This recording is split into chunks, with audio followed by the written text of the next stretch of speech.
Hey everybody, it's John Wolpert here with the Baseline Show, back from a week in ETH Denver. I heard that last week was super good on the Baseline Show, so proving my theory that all things are better when I'm not in the room. And it was, but we had a great time in ETH Denver. We'll talk all about that. But right now, we're gonna have Sonal take over and introduce Nick Kritikos and Anton Mozgovoy for our feature conversation. It's good to see everybody here. We got Charles Todd, Samra, Kishore, Manik, Jane, Mark Rimza, Keith Salzman, Antaranjan, who I saw at ETH Denver and discovered that he is a very, very tall man. Mark Mountain of a man, I think you said earlier. Yeah. You have Bitan and Sonal, Nick, and Anton. Take it away, guys. All right. So first, we'll just start with some introductions from our DeFi guests today. Although most of you are probably aware of who Anton and Nick are, and they've been involved in the Baseline community before, but today they are our special guests. So first, Anton, I'll hand it over to you to tell us more about yourself. Thank you, Sonal. It's a pleasure being here. A little bit about myself. So I'm a co-founder of the protocol and the thing called Mover. Our mission is very, very simple. We want to make sure that we make DeFi as easy and as simple as possible for everyone. And that means that we are open to building any tools that will help us in that mission. In fact, what it means is that we bridge DeFi services like savings, like swaps, like lending, for instance, to traditional finance tools, for instance, like debit card. And I think this is, we're obviously going to talk about in the future, but this is where it becomes very, very interesting in terms of how Baseline got initially in our radars and how it helps us in our mission of trying and stay as permissionless and as non-custodial as possible. So we'll talk about that in future. Thank you. And over to you, Nick. Thanks, Sonal. Nick Kritikos. I am Chief Commercial Officer of End Labs, a technology and product company building in the DeFi space. Prior to joining End Labs, I was at Consensus with John and everybody else at Consensus for about 4.5 years, where we launched the Baseline protocol. And through that work, kind of helped me identify the space and the project that I'm working in now. Prior to that, I was at Microsoft for 3 years, leading the Microsoft Technology Centers to about 3.2 billion in business, and at Oracle for 18 years, where I jokingly say I used to centralize everything. Now I'm atoning for those sins. And if you're a real computer nerd or just old enough, like myself and John, before that I was at a company called Borland, which used to be the other Microsoft, if you know about that. So anyway, it's good to be here, and look forward to talking about things that are early, new, and different. End Labs. Awesome. Thank you guys for joining us. So just right off the bat, any updates on what's happening in the DeFi space from what you guys are seeing and working on now? Or what are the newest trends? What are the things that are being adopted and used at this moment? Nick, you wanna go first? Sure. I'll take a stab. First of all, the DeFi space is very, very broad, and my ability to keep my arms around it is very, very limited. So a lot of my perspective is very narrowly defined around bringing real world assets to DeFi, helping institutions and large asset originators bring, real world assets, mortgages, commercial paper, invoices, things like that to DeFi, allowing DeFi sources of capital to diversify their portfolios and their collateral into perhaps non-crypto correlated assets. We could talk more about it, but go ahead, Anton. I agree. I agree. So in general, there's 4 major domains in terms of where DeFi is going. So one is basically swaps. So that allows you to exchange one asset to another asset permissionlessly, so without any custodial middleman. The second one is derivatives. So if those of you guys are sort of not financially I would say, focus or narrow down. Basically, a derivative is anything that you derive from like a physical asset. So, for example, gold, precious metals. It could be even real estate. So, obviously, if you want to try or do anything with those assets, you can derive from that asset and then make derivatives so that you can basically you can sell, you can buy, so those kind of things. The third aspect is lending, which is a huge deal in our everyday lives. We all have, credit cards, we all have mortgages, we all have business loans. So that also gives you, a very huge aspect. And the third one, I would say this is where the experimental zone. So to summarize, DeFi, it was initially all about rebuilding existing financial primitives in a non-custodial way. And now there's a lot of going on and a lot of happening to try and create new financial primitives. This is where now projects experiment and try to find the new use cases for existing tools. And this is a very, very crazy space, and it connects, NFTs, DeFi, people, protocols, governances, tokens, and everything. But of course, I would also call for the fifth aspect, which is something to do with now major organizations. So we were talking about individuals, but now this is where we talk about major organizations. And it involves all those four previous aspects, but also the new fifth one, because their needs, their business needs, they're different. Highly regulated. And Anton, I love that framework, because as you went through those five things, I could see a little bit of our business in each of those five, right? Exactly. More in some than others, right? We're obviously bringing real world assets to the blockchain as NFTs, right? A derivative. And then, lending money against them as collateral and working with the large institutions. And that was a great way to frame it. No, absolutely. I think there's what's interesting is, speaking about, for instance, baseline, the API suite that that exists and is building the use cases. I would say the sky is the limit, and obviously we'll talk about it more in the future in terms of where is that scope. I think Sonal will agree that a lot of questions about on Twitter is like, okay, well, what are the use cases? What are the real world use cases? And I think I want to emphasize here is that every use case that we're going to talk about, that sort of what we are doing behind the scenes is real world, because everything about DeFi is about, I would say, somehow directly or indirectly links to the money, and then obviously, so it's sort of like a real world use case. Mover's position is very, very interesting, because our mission is to remain focused on permissionless and non-custodial tools, so that everything from wallets to how we interact with non-custodial wallets. And I think the recent news, especially political news, they help us a lot in the narrative in terms of privacy and an ability to self-custody things is extremely important. And then when we talk about privacy, that's a huge deal when it comes to, for instance, us dealing with baseline. So in terms of our stand, we're somewhere in that middle, defending the ground on, okay, how do we let the businesses and our financial partners sort of interact and tap the waters into the DeFi, which sounds very scary, very complicated, very weird. But at the same time, we have DeFi users which swim and flow natively into everything that's happening, everything is going on. And it's sort of like, how do we connect them to the existing, products and assets that, I would say financial companies are offering. So that sweet middle spot is very, very interesting, because we get to see sort of all the needs, all the requirements, and like on both sides. And of course, as you mentioned at the very beginning, regulated and permission. It's also very interesting sort of topic for the discussion, sort of like how to make it happen with like real world realities, right? That some things are regulated and have to be regulated, and then other things are not yet regulated. So sort of like how do you mix and match? Is it even possible? We're finding that out at NLabs, quite frankly. We skew more toward the regulated side. The platforms that we work with, like Centrifuge, Goldfinch, Maple, and others, have varying degrees of permissibility, if you will.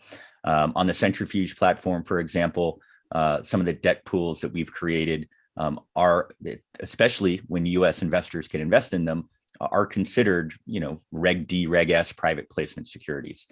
So that requires AML and KYC. The work that we're doing on the real world asset market on Aave is a permissioned pool as well, right? You can be a permissionless Aave user and use Aave all day long. But if you want to invest some of your hard-earned USDC into RWAM, as we call it, then you need to go through a KYC process for that wallet, so that the pools, the creditors that are borrowing that money for things like mortgages or auto loans and whatnot, know that the money has gone through AML and can be used and is not going to get them in trouble downstream. So I think there's, as Anton pointed out, there's a great middle ground here. And the two sides of DeFi will come together as soon as the regulators can, if you pardon the expression, get their head out of their butt and make some sane regulations. I think that's a technical term, by the way, John. Yeah. Nick, Anton, Charles here. Question for you. Like, a lot of the principles that I hear you talking about, obviously not everybody's as up to speed on DeFi, what's happening there, and that needs to be demystified. Now all of a sudden we're seeing centralized, decentralized finance. Mm-hmm. I'm hearing some of those tones come up in the conversation that you and Anton are having. For the layman, for the business executive, how do you help those individuals rationalize these concepts and figure out how and when it makes sense for their line of business or for their use cases, their workflows, et cetera? Like, how are you helping people make sense of this rapidly moving initiative? In the case of NLabs, we are working with essentially centralized entities, right? The underwriters, the banks, the mortgage and asset originators, they do this today, and they do it very well today. However, the process is very complex. Once they build their networks and they start to use them, those networks become incumbent, and costs go up and things like that, right? So what we're doing is we're bringing those players into the ecosystem, helping them understand how the DeFi tools can make those processes more efficient, and then leading them to decentralization, if you will, right? Showing that, look, one underwriter is probably just as good as another, right? You can compete for business based on the services you offer and the prices you charge, right?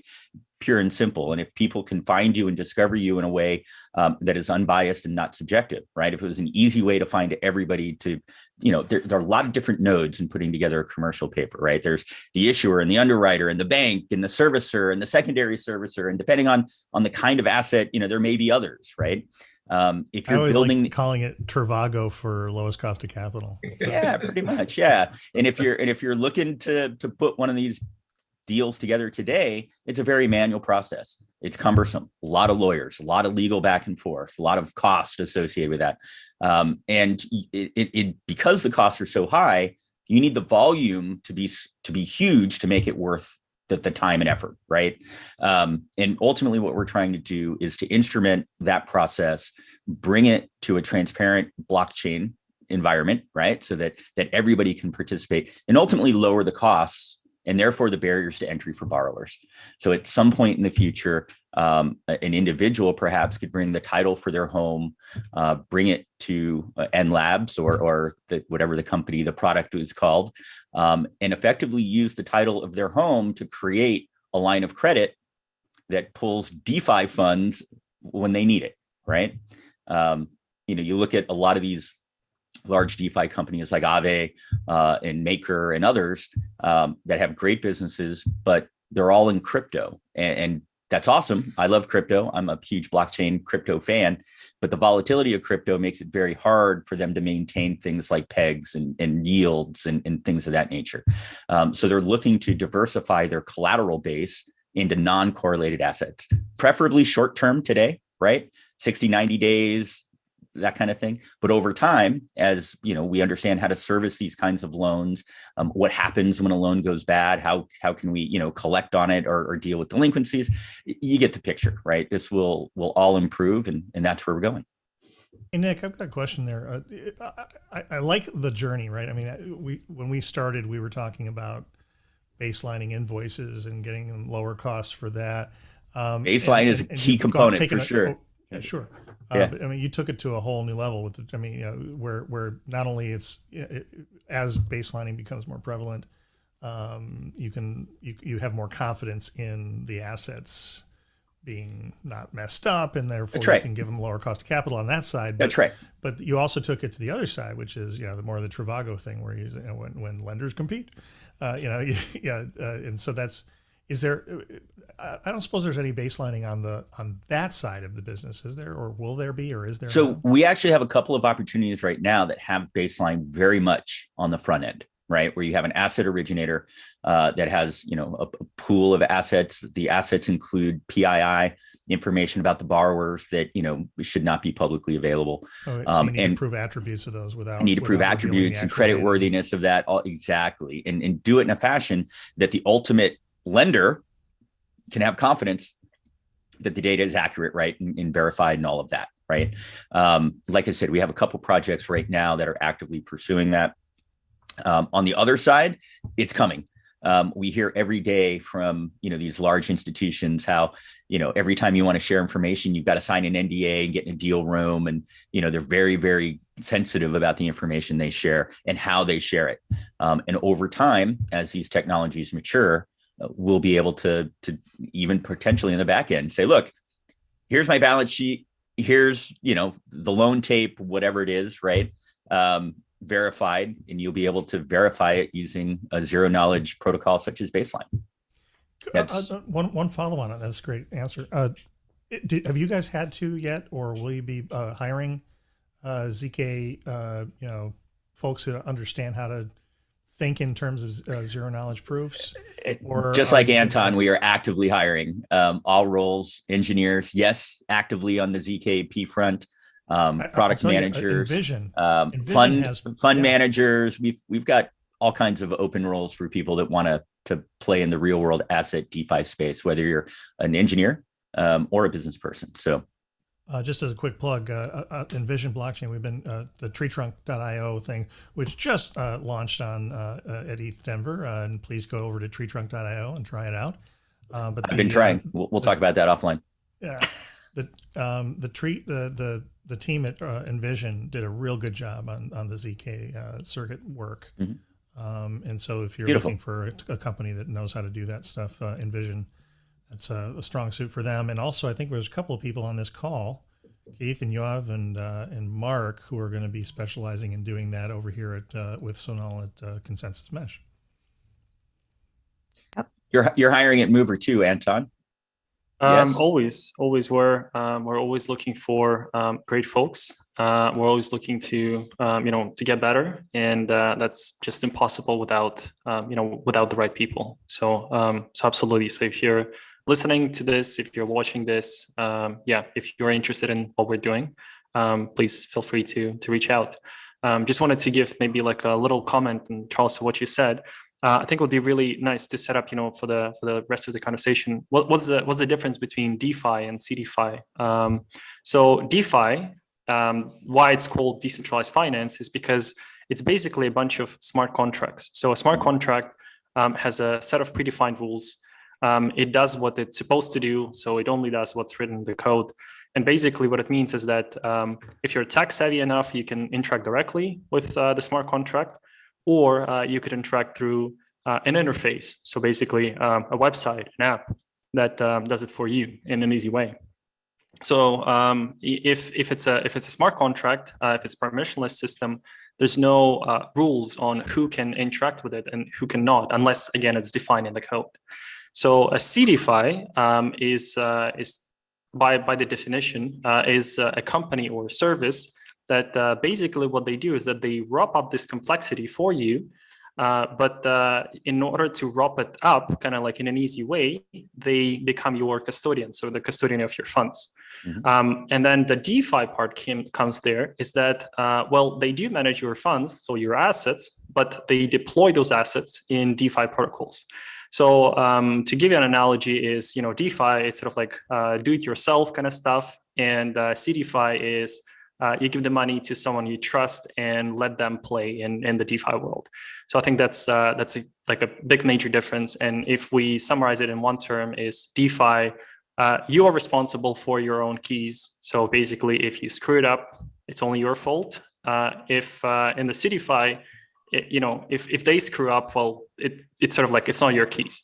So it's both, good and bad. I think that's a huge topic again itself on like what to use and what not. But those are ground like principles. Like what's the big difference between those two kind of worlds? Yeah, if you're in the CeDeFi space, you need a lot more liability insurance. And it comes the question about, again, regulation, for instance. That's right. And I think it also comes very interesting to our like first use case, the one that we're working on right now. So it's not everybody knows that, let's say, a space like debit cards is it's a regulated product. No matter where you live in the world, no matter what bank issues your debit card, it's a regulated product.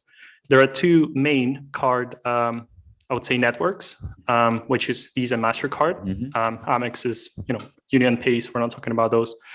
And what it means is that whoever wants to open a business of providing debit cards to consumers, it's a regulated process. So you have to have a financial license. It depends on the country and the regions where you want to do it, et cetera, et cetera.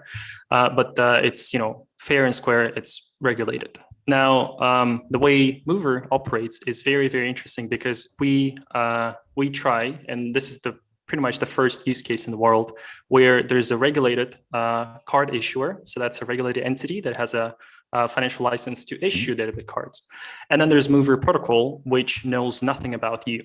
So it's permissionless.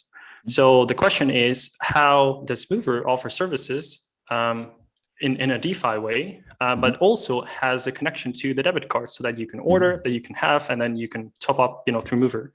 And this becomes a very, very interesting space because I'll talk about compliancy. So for instance, again, if you want to order a debit card, you have to pass KYC, so know your customer rules. You have to pass AML criteria, and the custodian of your funds, so regulated company, has always to comply with different financial regulations. So basically, they have to know where your funds come from. They have to know if you're a good guy or a bad guy, et cetera, et cetera. OFAC, all that stuff. Yep. Oh yeah, it's a lot of things. Right. And then what's interesting, that's probably the very first time in history that on-chain stuff. So again, DeFi, it all happens on-chain. So everything that you do in DeFi is forever stored and recorded. It depends on what network you use, etc. But it doesn't matter what network; it's still recorded. So it actually helps us in terms of the compliancy because if you think, everything that you do through Mover is forever stored and recorded on the blockchain.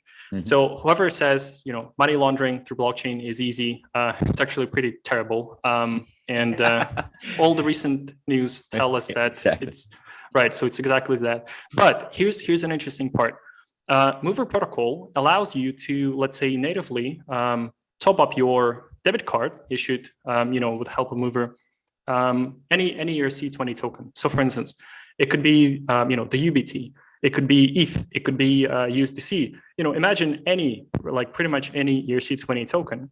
And the way it happens is Mover has to somehow know, basically what are you, what user you are, so who you are, and then somehow connect you to your debit card, but still know nothing about you. So how is it even possible? So how can we know nothing about you? How can we not store anything, any information about you? Because, for instance, by different European laws, even storing the name and email, it's already considered as personal data. So that's already the GDPR rules that apply just to storing that data itself. We're not even talking about financial regulations. And here comes. So those of you guys watching this, there's a thing that's called Provide Baseline. So it's like an API suite of things, and it has an amazing different services. So the use case for us, the very first use case that came to our mind, which is beautiful, is look, the only way that Mover could connect you to your debit card is when you connect your wallet and you access your basically account, is to basically somehow store a hash or any signature. So basically where you verify that, okay, well, this is my account and this is my wallet I'm currently using. So if you combine that information, if you somehow store a gibberish variation of it, so basically, some sort of hash, and you store it I would say in an interesting way. So we're going to get right to the different services that Provide Baseline offers there. And if we can access that hash, that will prove that, okay, well, you are the owner of this address because you can sign this information, we can verify the signature, but we can still basically store nothing. So when it comes to the custody of the funds, you have to understand, for instance, anything to do with fiat currency, pretty much anywhere in the world is regulated. So if you have your euro, there always is a custodian. You cannot self-custody your euro unless it's cash. So that's the only self-custody option, right? But if it's on your debit card, there's always a custodian. But up until that, your money on your non-custodial wallet only belongs to you. So again, that's why it's called self-custody. So our very first use case there is basically using two things. So one is called Vault, and the second called privacy. So the idea is very simple. We let the user, again, connect their non-custodial wallet, let's say MetaMask or anything else you could imagine. We also have a non-custodial wallet there. And you can prove that you are the owner of that wallet. So you can sign a message that combined with your debit card account information. Now that signature is then stored securely, through basically provide baseline. And then next time when you try to access and you try to interact with the funds from your basically from your debit card, either direction, yes, you can pretty much invoke a very simple click of a button on the interface. But what's actually happening underneath is that mover has to verify. Okay, well, first of all, we try to identify you, which is basically, does the signature match? And what does it match to, right? So what kind of a user you are, who you are. And by accessing that information, that already allows us to solve a very, very unique problem that we basically created ourselves, but it provides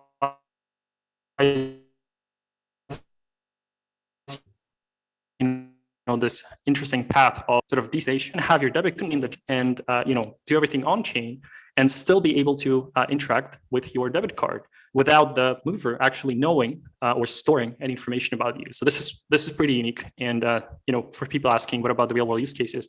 Well, that's one of it. So this is the first of its kind, I would say.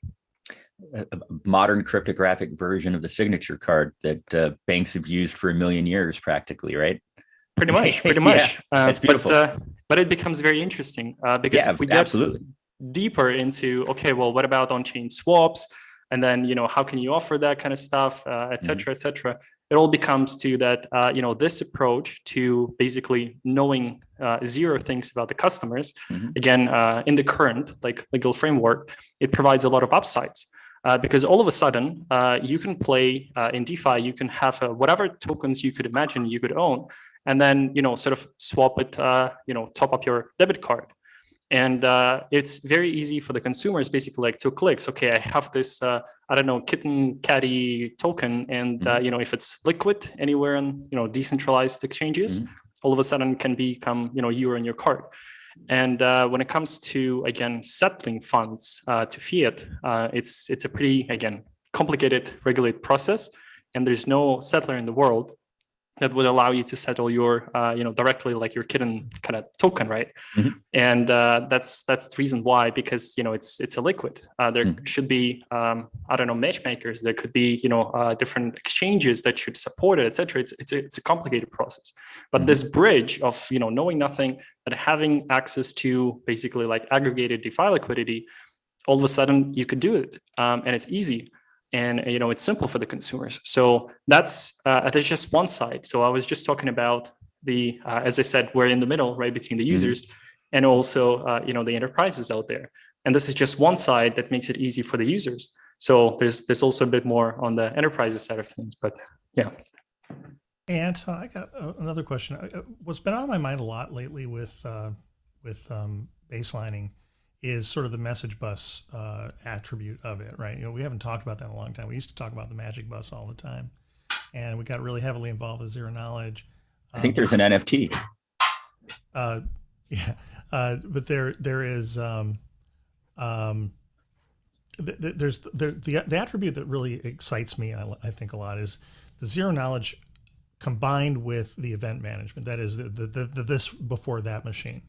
Being able to say, hey, and I'd like to see this in more CCSMs, as a, you have Keith, Mark, and some others love to see not only being able to, say, hey, yeah, I need to prove this value is higher than this thing, this variable is higher than this value, without showing the variable, range proofs or identity proofs, or hey, this person is in a set of allowed person or not in a set of disallowed people, without giving away anything else.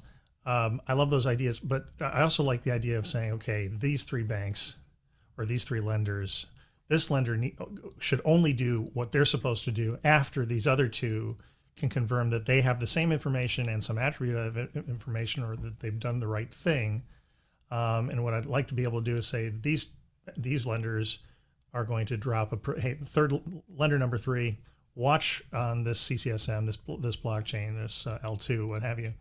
And when you see a value pop up in this location, run the validator. If it's valid, do your thing. Knowing that the other two things have happened beforehand, and you can, so it's I always say the blockchain really at the end of the day for IT, and certainly corporate IT, is not the world's computer. It's the internet's state service for hash management and ordering, right? And the most boring way of describing a blockchain. But I think kind of cuts to the point to me. So where would you guys would you guys use that sort of attribute of baselining in your work? Yeah, that's actually where I'm heading towards too, right? So when we baseline as a fancy version of Kafka, right? Well, it's but that fanciness, it brings I would say it eliminates a lot of headache. I keep saying this when before baseline, basically any crazy idea that would come to my mind, our compliancy sort of people that would hate me every time I would write down the message saying, okay guys, I have an idea. They'd be like, no, please, no. Okay, we don't want to know what it is, but most likely it's going to be a no. But in the current world of, again, like regulative framework, zero knowledge allows us to, again, I would say, legally bypass some restrictions or some licenses, just because we can guarantee, or we can prove to the regulator that we do not know specific information. So I'll give you an idea. One of our partners that is a custodian of the funds. So it's basically the service that holds the fiat money on the behalf of their users for the cards. So they have a lot of idle assets, and they want to offer basically DeFi savings to their consumers. But here comes the technical question in part. Now, those users do not have their keys from the wallets, and obviously they will not deploy the funds themselves to any DeFi savings, right? And the only way they could do it is, again, is through something like, let's say, what we're building there. And it comes to the technical question: how do we connect this custodial service that holds the keys for all of their consumers? So they have all the information about their customers, about the balances and everything. So it's like their internal stuff, which is, again, even the information about who holds what balance is sort of restricted on our side. But then they want to deploy X amount of funds into, some strategy on, let's say, I don't know, Phantom network, on ETH network, whatever it is, or any other network that we support.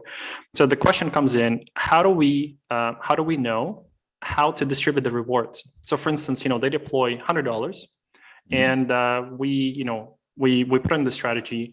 Then there's a harvest transaction. So basically, let's say some rewards being accumulated. $20, for instance. The question comes in place: how do we make sure that those $20 are spread accordingly to the share of those to the right accounts?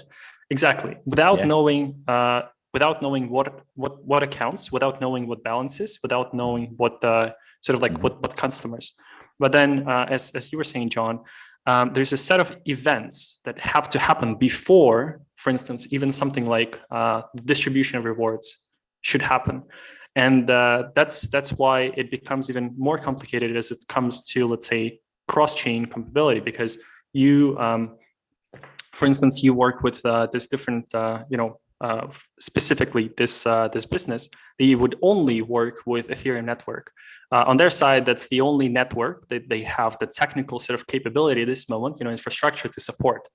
But then let's say we have a strategy on Phantom, and then the question comes in place: how do they deploy funds on Ethereum so that they get sort of bridged?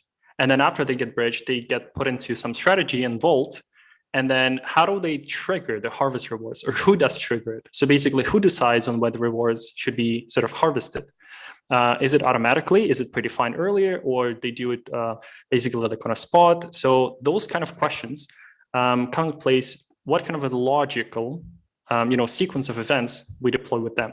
And as we go further, it turns out that there's a lot of questions that even knowing, for instance, when the distribution of rewards should be triggered or that should happen, the frequency of it, that's something that we shouldn't know. Then the only thing that we should know about is if right, as you said, if there's specific events that should happen before, for instance, something like the distribution of rewards should happen. So this is where this bus messaging in terms of, an event A should predecessent event B, and only if, let's say, event C happens or not. And if we want to scale this, I mean, if this is not a custom integration to one partner, if this should work with, many different partners, because there's more and more organizations that want to explore this world. They want to play with it. And this is more of not safeguarding them or allowing them to use DeFi. I mean, if they really want it, they could go and build them themselves, right? So that's the part of DeFi. It's sort of permissionless. But it's more about safeguarding and make sure that we stay on our path. So again, in simplifying, like all of I said just right now, is basically making sure that we have less legal headache. Why? Because we know nothing, and we remain sort of permissionless. So on our side, so basically baselining here is making sure that no sensitive data is passed, and no sensitive data is basically exposed to an external party, in our case, which is us. And this is a critical point when discussing, okay, should this company even try something like this? So should they even go to DeFi? And afterwards, so before even getting to the question, how do we make sure that we protect the information about what sort of entity and has deployed assets, and how much money have they deployed to? So that's another interesting topic of sort of like I'll say of discussion there. Hey, well, I'll ask one other question, unless anybody's got anybody got a burning question on their mind. I don't want to jump in front of anybody. All right, so the follow on to that, Anton, is, sometimes, and don't take this the wrong way, but I will joke with my friends in the DeFi world, and I will say, 2008 wasn't good enough. We have to reinvent systemic risk, but make it way more intense, right? Sometimes I'm like DeFi is like, wait a minute, wasn't blockchain invented to not do, systemic risk? Gambling on whether something's going to go up or down has always been a foreign object to me, but it seems to work, right? And I mean, clearly enterprises are saying, hey, wait, this is new, and boy, there's a lot of gambling money we can get access to. Okay, great. Woo, right? So that's my joke. But in all seriousness, Tree Trunk. No. I'm already taking heat for plugging Tree Trunk already once, so I'm not. I'm sorry. I'm just teasing you. Tree Trunk, treetrunk.io. Please go there. No, I'm kidding. Which is a baseline pattern too, by the way. So, and anybody, by the way, I should say, anybody that wants to come on and plug their baseline pattern project company thing, you are welcome to do so. Please come on. And until then, I'll just keep on plugging my own stuff. Anton and I are here to plug our stuff. So right, yeah, sorry, buddy. So Anton, what is how do you repack? I mean, so how do you unpack the thing? So in 2008, we couldn't unpack mortgage-backed securities. Bundling them really did a number on that, right? You couldn't get back to the data.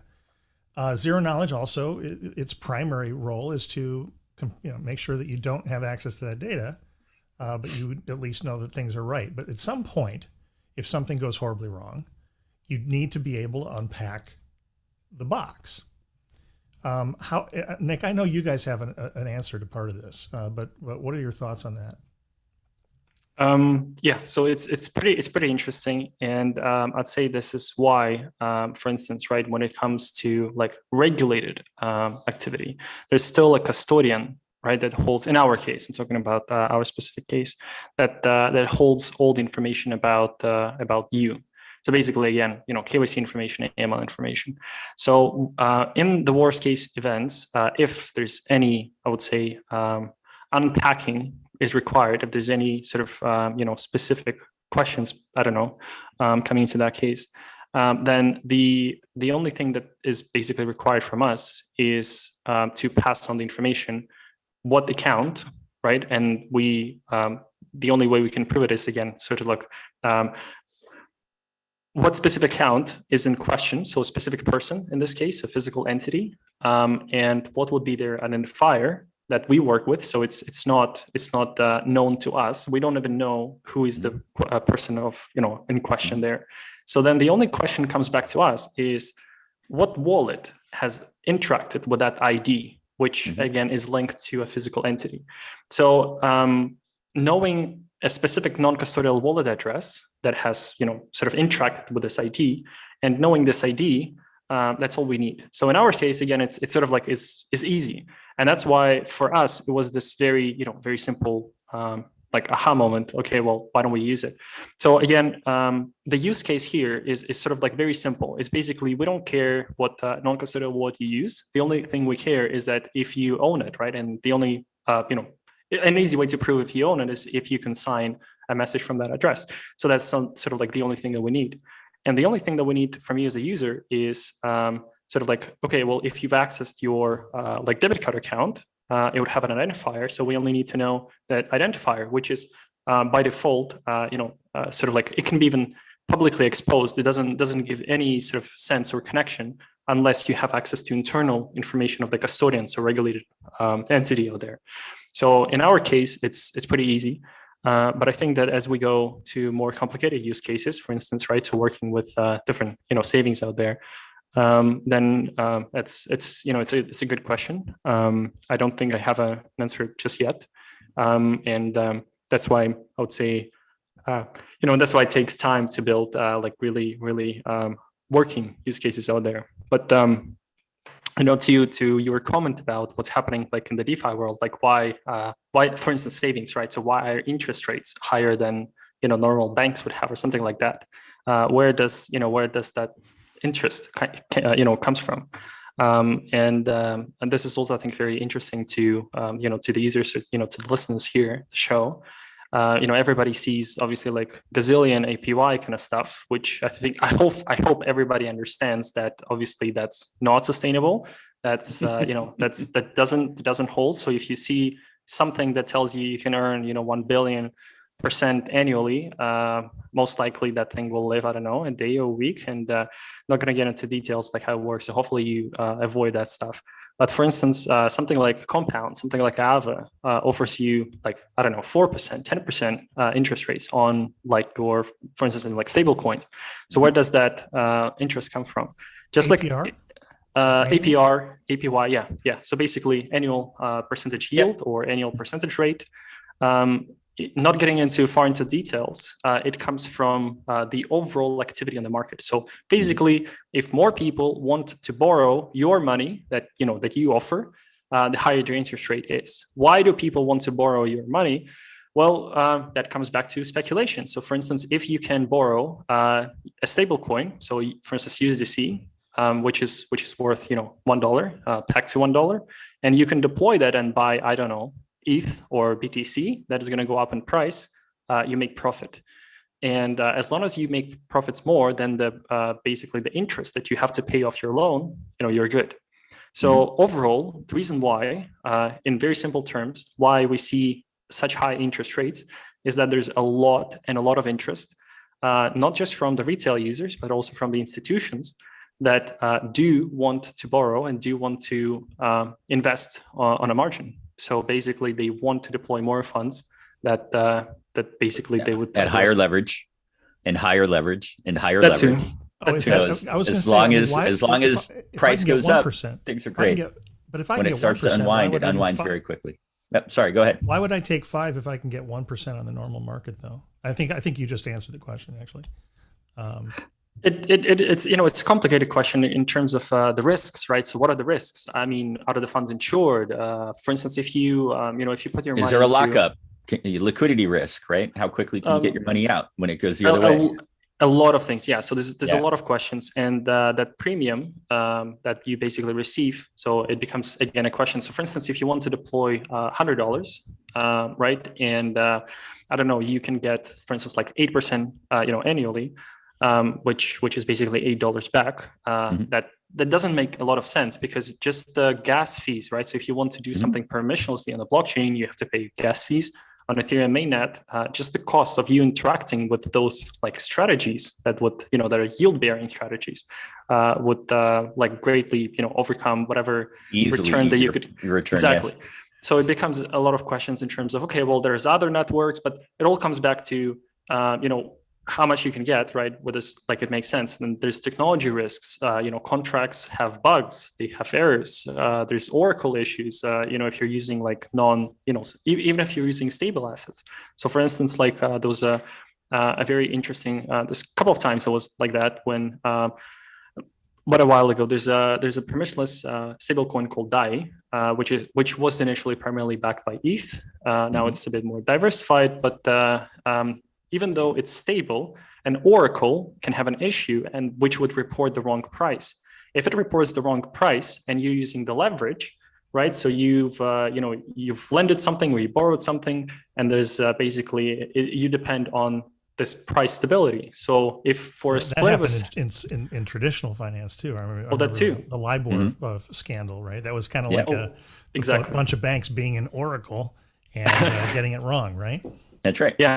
Yeah. So that's why, of course, there's risks, and that's why, and that's one of the reasons, right? So why institutions are still cautious about DeFi. Like, okay, what kind of risks does it hold? But again, just like anything else in software, right? There's always risks. There's always risks. So it's also why you get the returns you get as well, right? Higher part of that risk reward. Exactly. So. Then to pack it back, everything, it's basically the knowledge asymmetry. Just because of what we are doing here, because of the efficiency, because of the tech, because of all this interest coming from the outside of the industry, because of all the capital is being deployed, there's this knowledge asymmetry. And that knowledge asymmetry, again, allows us to have those premiums. So over time, as we grow, as the industry matures, as more and more institutions are going to get into this space, those interest rates are going to drop. There's no doubt, because again, there's going to be just like too much capital, too much liquidity. So we're just going to equalize it. But up until then, and I don't know when it's going to happen, that's why I enjoy higher interest rates. Yeah. Most of the pools that we operate, based on real world assets, right?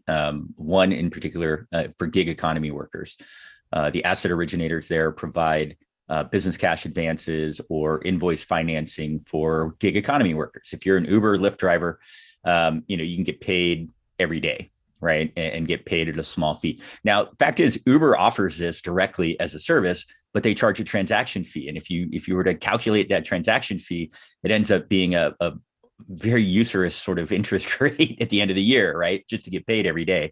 But if you work through Moves Financial, which is one of the asset originators on our platform, they effectively act as the bank for the drivers, and they will provide a business cash advance against your future driving at a much more reasonable rate, right? Closer to like 20-25%, I think. They turn around and they borrow the money from us at 10%. right? These aren't the actual numbers, by the way. I'm just pulling them off the top of my head. And if you look at the pool generates return for senior investors at 8% and junior investors up to 17%, right? It's doing that by churning these business cash advances at, 10%, what we're loaning the money at, and, being able to drive the returns for the senior and junior investors. We're starting to see more complex structures as well, where it's not just 2 tranches, it's 3 or 4 different layers in the capital stack. Some of those layers are off chain, right? We're moving to a model where we over collateralize the loans, if you will, on gig pool, in order to take that first risk back to the asset originator instead of the junior investors online, which effectively makes the junior tier now a mezzanine level, right? Much safer. The returns are a little lower, but they're safe, right? I mean, and that's one reason why the real world asset market on Aave, which takes a lot of these pools on centrifuge, right? The gig pool, New Silver, which does home improvement loans, branded inventory financing, all these different real world assets, and bundles them together into a single vehicle that KYC'd USD holding Aave investors can invest in like a mutual fund, right? To diversify their portfolio. If you go out and you look at rwamarket.io today, and I'm just looking right now, we just launched it shortly after Christmas. It's like 17 million right now. It's generating a 2.9% return to people, right? Which is not huge. There are secondary rewards, as is often the case, right? Anton mentioned this. Secondary rewards are great for getting people in early, incenting them to participate. But when those secondary rewards go away, if the investment is not viable, it's not viable and it's going to die, right? So we try to build all of our investments to be viable in and of themselves. And then the secondary rewards just provide that incentive to act today. It's like, buy your Ginsu knives, and if you order today, we'll send you a carving knife for free or something like that. I think it's a pretty good deal. And honestly, if in the traditional finance, I mean, Nick, I think you and I were on a call once where the companies were getting charged by lenders through their banks or through their financial plan management software. As much as like 3%. 3% on a 30-day invoice. That's run that out to APR. That's a nice number. That's a big number. I remember asking one company that was taking advantage of this, and this was through one of the banks, right? The bank was giving them the money like within 5 days, and then the bank would get paid back in 30 or 60 days. And I'm like, how can you afford that's your margin, 3%? And that's they're right. like, oh yeah, we just raised our rates by 3%. I'm like, oh, okay, I get it. Make it up on volume. I see a question from Otto with respect to the gig. Is that like a payday loan? Kind of, except the interest rates are much, much lower. So they're not considered payday loans. They're business cash advances. It's a fine line in my mind. But, one of the other asset originators that works with influencers only works on the invoicing side. So if you're an influencer like John and you're on TikTok and Instagram and, you're shilling your NFTs or actually your branded NFTs, working with, Louis Vuitton or Hermes or what have you, right? You basically invoice them for the work that you've done. And then, the brands pay you for that work. Sometimes it could take 90 or even 120 days. Paperchain, Willapay, one of the other asset originators on the platform, will basically buy that invoice from you, a financed invoice at a very low rate. So you get your money today. And again, they're lending money to the influencers at one rate and borrowing from us at another rate. So we make a little bit of the spread today that helps offset our operational costs. And our goal is to get that spread to zero over time. And then there's ultimately the cost of running the system, right? So this runs on Centrifuge, a great partner, great platform, probably one of the most mature kind of debt operating pool platforms out there. There are others, TradFi, Maple, Goldfinch, they all have their different attributes to them. But with respect to Centrifuge, investors bring their DAI. They invest in either drop or tin, drop being the senior, tin being the junior. And then as the loans are brought in, turned into NFTs, funded and paid back, the returns pay off your junior and seniors. It works very well. runs completely on Ethereum, at least the pool operation part. The NFT part is on a substrate chain, their own chain at the moment to keep costs down.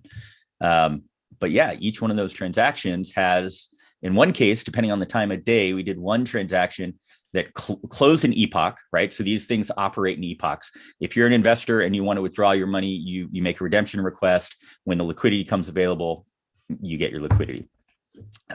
Likewise, when you close a loan before you can issue another one, you need to wait for everything to settle because it essentially is calculating the NAV every day, right? But anyway, I forgot where I was going with that, other than the fact that it all happens on Ethereum and it's expensive today, right? One time we closed an epoch, it was $2,400 in ETH just to settle kind of where we were for the day, right? So if you're running on incredibly narrow margins, right, 10 bips, maybe even less, right, you need to make it up on scale, on volume. In the case of these gig economy kind of asset originators, the average loans are relatively small. They're like $400, $1,200. In the case of Paperchain, which works with musicians, it's like 35,000. That's a little bit more reasonable. But because the actual end user loan is so low, we need to bundle them up. We need to, package them into a size that makes our cost feasible. So, they get bundled, depending on the asset originator, they get bundled up into 250K notes, $1.2 million notes, that kind of thing. And they over collateralize them now, right? So instead, they want to borrow, say, $100,000. They need to put $120,000 worth of collateral into the system. That effectively turns them into the first loss capital, right? And away you go. And we fund 80% of the loan to value. That's pretty cool. Hey, we are closing in on the top of the hour. That was amazing, Anton and Nick. I'd like to throw it back to Sonal and ask Sonal. I mean, the Baseline team has been doing tons of work.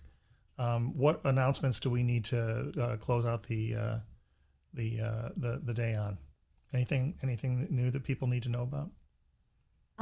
Just that our TSC is wrapping up our roadmap for 2022.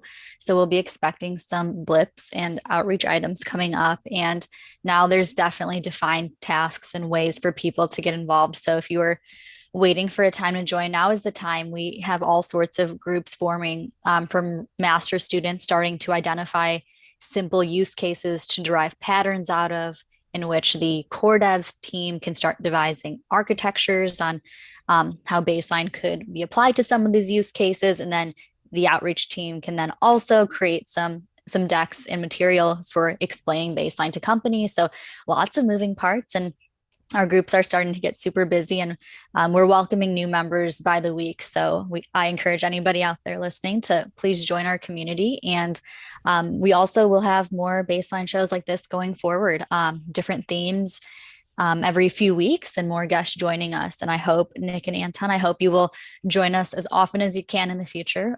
It was great having you today. Thank you. Thanks, Sonal. Thanks, John. Thanks, community. Thanks, Anton. Nice to meet you. Thank you, guys. Yeah, Great absolutely. to see you both, and great to see everybody here. Charles Todd, is so cool to see you here on the thing, and everybody. One couple last things. One is that while the Baseline team didn't really have a coordinated showing at ETH Denver, I think our lesson is that that's the last time we should do that.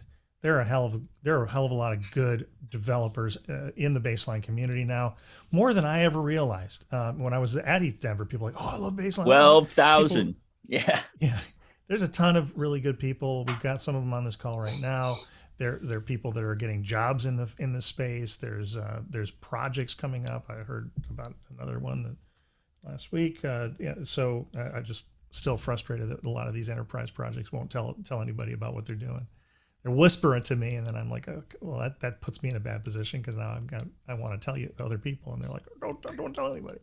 But anyway, that's it was really, if you have an event that we should be going after, like ETH Austin, and also non-blockchain events like the InfoSec.